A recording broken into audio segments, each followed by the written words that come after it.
नमस्कार, सारिकाज़ वर्ल्ड में आप सभी का स्वागत है।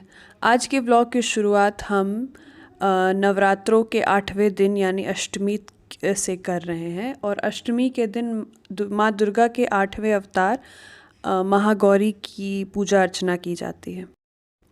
बिहार में हमारे कल्चर में जितनी भी सुहागिन महिलाएं होती हैं वो गौरी को बहुत पूजती हैं, गौरी की पूजा करती हैं रोज़। और आज के दिन अष्टमी के दिन खोइछा भराई की जो एक विधि होती है वो की जाती है। ये जो खोइछा भराई की प्रथा होती है ये सुहागिन महिलाएं करती हैं। जैसे किसी की भी घर में शादीशुदा जो बेटी होती है जब वो मायके से विदा ले रही होती है तो उसे खोइछा दिया जाता है। तो खोइछा में चूड़ियाँ होती हैं, हल्दी होता है, दूब होता है, अक्षत होता है। ये एक तरीके का आशीर्वाद है जो माएँ अपनी बेटियों को देती हैं। तो अभी आप देख सकते हैं क्लिप में माँ भी यही कर रही हैं, वो महागौरी के लिए खोइछा भराई कर रही हैं और इसमें साड़ी है, कुछ पैसे हैं, कुछ अक्षत है, दूब है, हल्दी है, जो भी चीज़ें शुभ मानी जाती हैं हमारे यहाँ वो सारी चीज़ें हमने माँ को चढ़ाई हैं। नारियल भी है, तो ये सारी चीज़ें हमने माँ महागौरी को माँ ने चढ़ाई है।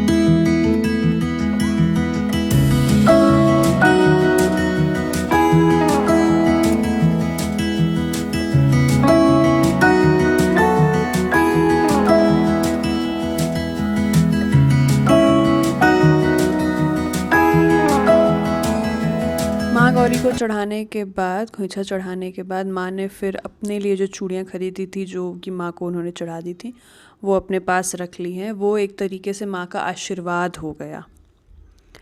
और इसके बाद फिर पुष्पांजलि हुई, तो पापा ने पुष्पांजलि करवाई। और अष्टमी के दिन पुष्पांजलि का भी बहुत महत्व है। भगवान को हम पुष्प चढ़ाते हैं और उनसे प्रार्थना करते हैं कि हमें वो आशीर्वाद दें और हमारे जीवन से सारे कष्ट को, दुख को और जीवन में हमारी खुशियाँ आए। और हैप्पी भी पूरे टाइम, जैसे कि मैंने आपको बताया, पूजा रूम के बाहर ही बैठा हुआ रहता है। तो अब अगले दिन नवमी के दिन के आप कुछ क्लिप्स देख रहे हैं। इसमें नवमी के दिन अब हवन होगा। तो नवमी क्योंकि कंक्लूडिंग डे है तो अब इसमें हवन होता है और हवन के बाद फिर कुंवारी पूजन किया जाएगा। तो पापा अभी वही हवन सामग्री रेडी कर रहे हैं। और हैप्पी को हमने डरा के रखा था कि उसको, वो अगर बाहर निकला तो उसको नहा दिया जाएगा, इस वजह से वो डर के मारे बेड के नीचे छुपा हुआ। तो यहाँ पे हवन सामग्री प्रिपेयर किया जा रहा है और अब इसके बाद फिर पंडित जी आएंगे और फिर हवन शुरू होगा।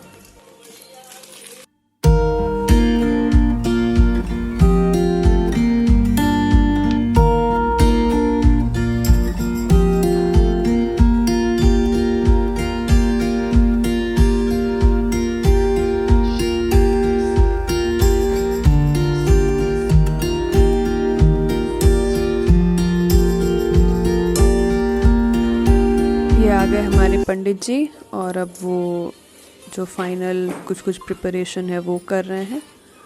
और हवन में पापा और भाई बैठते हैं और अब थोड़ी देर में फिर हवन शुरू की जाएगी।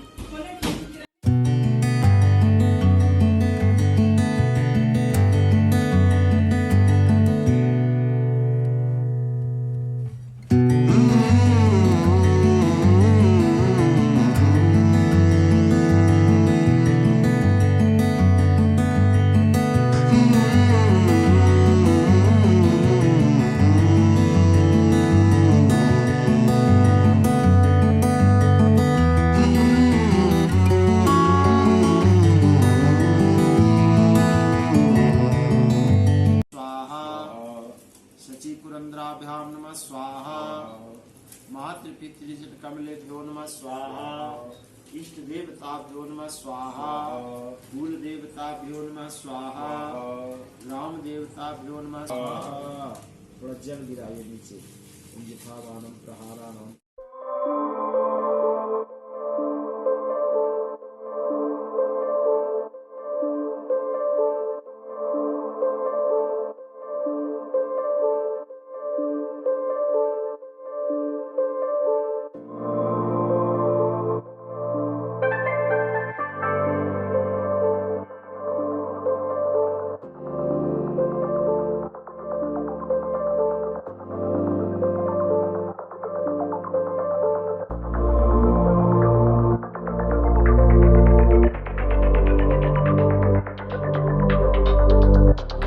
हवन संपन्न होने के बाद फिर पंडित जी ने आरती की और उसके बाद फिर उन्होंने भी पुष्पांजलि करवाई।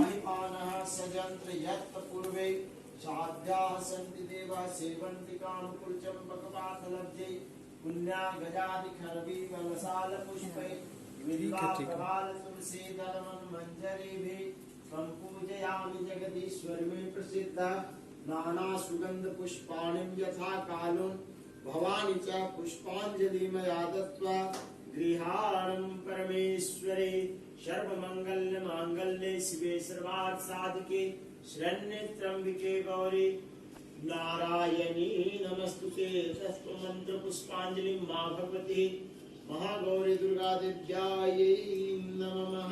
त्वमेव माता च पिता त्वमेव बन्धो च सखा त्वमेव विद्या द्रविणं त्वमेव। और ये सब होने के बाद फिर कुंवारियों का आना शुरू हुआ।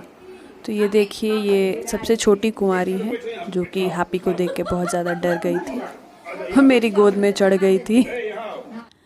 और अब इन कुंवारी की साज सज्जा की जा रही है। इस बच्चे को नेल पेंट लगवाना बहुत पसंद है, सजना धजना इसको बहुत पसंद है। तो ये हमारे घर के जस्ट सामने में रहती है और ऐसी ही है ये, बिल्कुल मस्तीखोर सी, और इसको ये सब बड़ा पसंद आता है। तो मम्मी बैठ के इसके पैर में और हाथों में नेल पेंट लगा रही थी।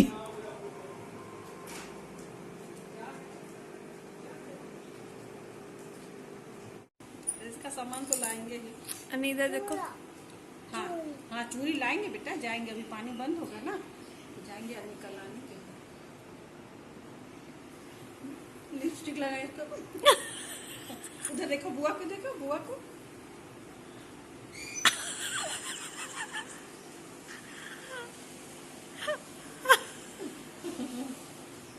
दिखाओ हाथ दिखाओ। अरे वाह, ओले बाप ले बाप। इसके बाद बाकी की कुंवारियाँ भी आ गई और फिर हमारे बटुक भी आ गए। और हैप्पी सोफ़ा के पीछे छुप के सोया हुआ था, बट इतने सारे लोगों का शोर सुन के फिर वो भी बाहर निकल के आ गया।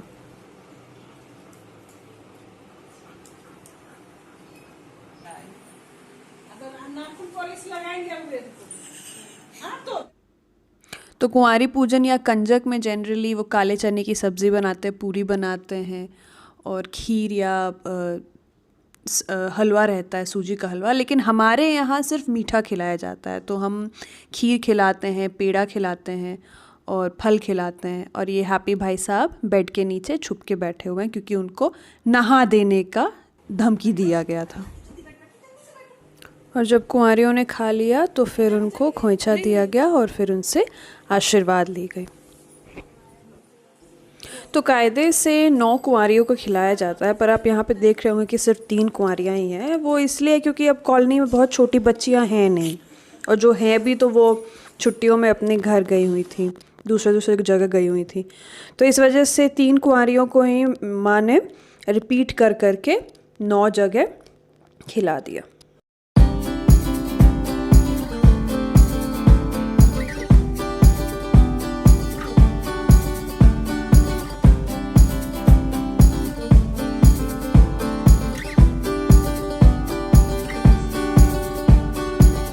और अब आएगा सबसे मज़ेदार पार्ट, जब मैंने कुंवारियों को चॉकलेट दिया। और अब आप इसका एक्सप्रेशन देखिए बस। अब इसमें खुश हुई, बाकी खीर तीर से कुछ खुशी नहीं। सबको स्माइल आ गया चेहरा पर। प्रणाम कर ले बाबू। और इतने सारे फ्रूट्स पड़े और हैप्पी को ना मिले, ये तो हो ही नहीं सकता। तो अब उसको मम्मा फ्रूट्स खिला रही है और ऐसे ही करके नवमी संपन्न हुई।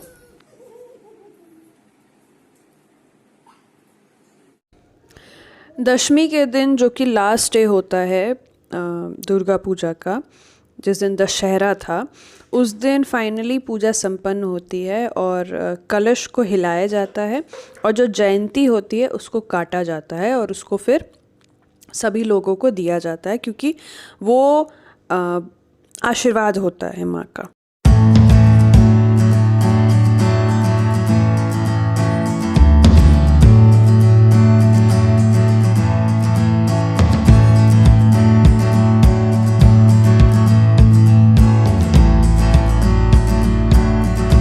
ये सारी चीज़ें हो जाने के बाद फिर खाने पीने की प्रिपरेशन शुरू हुई। तो इस बार तो बहुत कम डिशेस बने थे और जैसे जनरली जितना बनता है उस कंपैरिजन में बहुत कम डिशेस बने थे। तो ये आप देख सकते हैं, ये किचन में प्रिपरेशन चल रही है और मैंने बहुत सारे क्लिप्स ऑब्वियसली नहीं लिए। तो खाने में चावल था, मटन था, फ़िश फ्राई, आलू गोभी की सब्ज़ी, रायता, तरुआ, ओल की चटनी, फिर सलाद और मिठाई और दही, और भी बहुत सारी डिशेस बनती हैं। और हमने उस पर एक वीडियो भी बनाया हुआ है, जो कि मैं लास्ट में लिंक कर दूंगी इस वीडियो के साथ, तो वो वीडियो ज़रूर देखेगा, बहुत ही बढ़िया वीडियो है वो। तो पापा के कुछ फ्रेंड्स आए हुए थे खाने पर। मेरे पापा बेसिकली खाने खिलाने के बहुत शौकीन हैं, तो उनको अच्छा नहीं लगता कि वो अकेले खाएं। तो जब भी कोई ऐसा फेस्टिवल होता है तो वो लोगों को इनवाइट करते हैं, जो बहुत क्लोज़ फ्रेंड्स होते हैं पापा के, वो उनको इनवाइट करते हैं। और ये दही, क्योंकि दही के बिना जो मैथिल खाना होता है वो इनकम्प्लीट रहता है। तो ये थी हमारी दशमी। तो ऐसे करके दुर्गा पूजा के 9 दिन बीत गए, दशहरा बीत गया और ऐसे करके एक फेस्टिवल जो था वो ख़त्म हो गया। तो बुरा लगता है क्योंकि माँ आई थी और फिर चली गई, बट फिर अगले साल फिर से माँ आएंगी। तो इसी आशा के साथ ये वीडियो हम एंड करते हैं और आशा करते हैं आप सबकी दुर्गा पूजा बहुत अच्छी रही होगी और आपसे मिलेंगे हम अगले वीडियो में। तब तक के लिए धन्यवाद, नमस्कार।